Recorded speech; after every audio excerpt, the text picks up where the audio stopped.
Hello, I'm Helen Hoyle, an art historian with a special interest in the women artists of Cornwall. I'm standing at the entrance to St.Credan churchyard, the final resting place of Florence Munnings, the tragic central figure in the box office hit film Summer in February. This peaceful rural location is well known to local artist Gabrielle Hawkes, who lived in the nearby town of St. Just for 30 years. Gabrielle, would you like to tell us a bit about the history of the church? Sure. Like a lot of Cornish communities, St.Credan was named after a saint, in this case St.Credan. He was a 6th century missionary from Ireland, and the story goes that he'd accidentally killed his father, and in penance for this deed chose to work as a swineherd before founding a religious community here at St.Credan. There are some ancient crosses in the churchyard, one of which may commemorate St.Credan. The church itself dates from the 13th to the 15th centuries.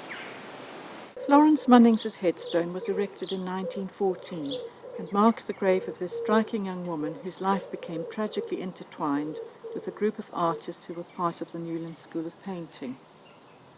She first arrived in Cornwall as Florence Carter Wood to join her brother Joey. He had enrolled as an art student under the famous founder of the Newland School, Stanhope Forbes. Little is known about her early life, but it is believed that she travelled from London in 1910, perhaps in a spirit of rebellion against her privileged upbringing.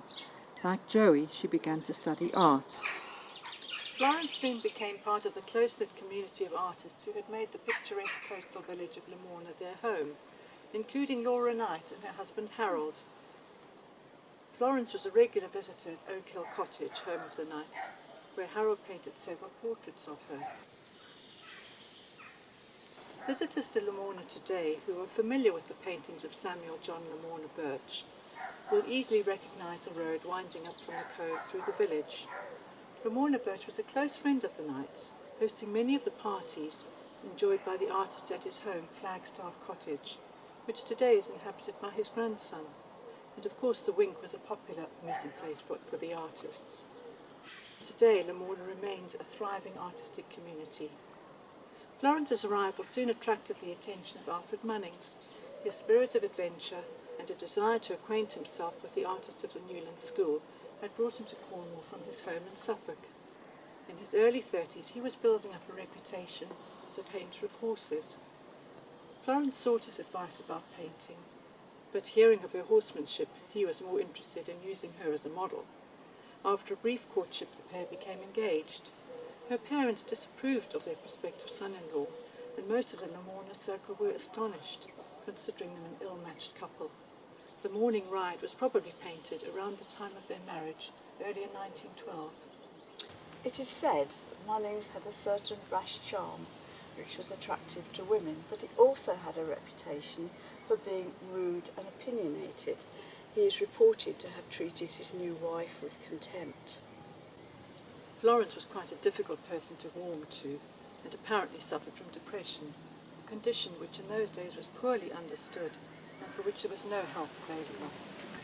Yes, though Sigmund Freud was practicing in Vienna, psychoanalysis was in its infancy at that time, and sadly Florence didn't get the help that she needed.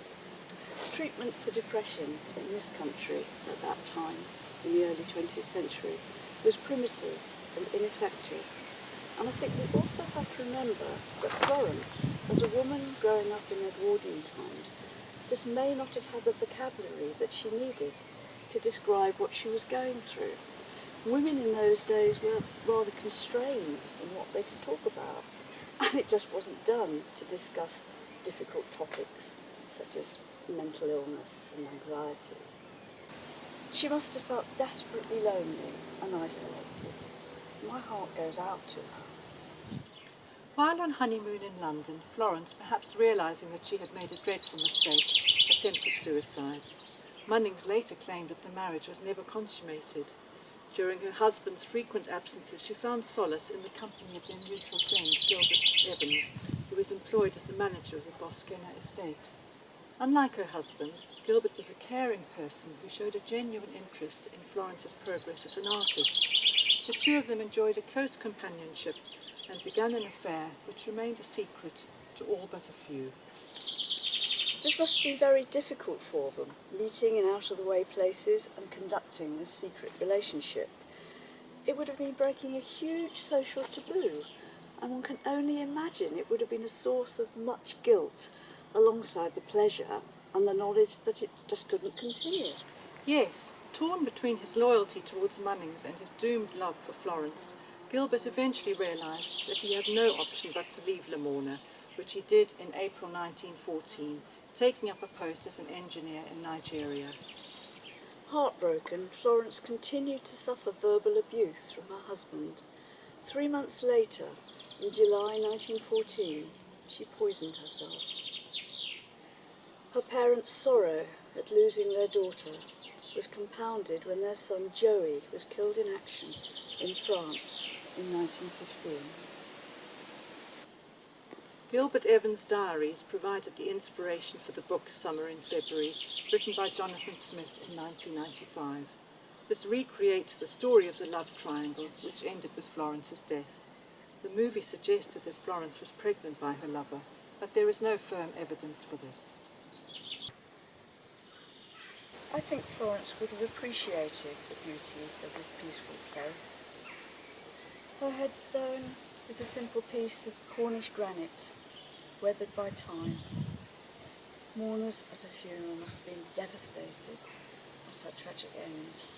Here was a young woman, beautiful, gifted, married to a charismatic and successful artist.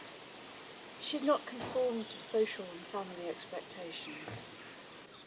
She had not only committed the sin of having a relationship outside of this marriage, but she had taken her own life, considered a mortal sin by the church at that time, and until 1961, a criminal offence. Yes, suicides often weren't permitted to be buried in holy ground. All credit to the vicar for allowing her to be placed there. She's in many ways a complex and tragic figure, and yet people from all over the world continue to be drawn here to leave flowers for her. Maybe she represents something for all of us, and that is why we're moved by her story.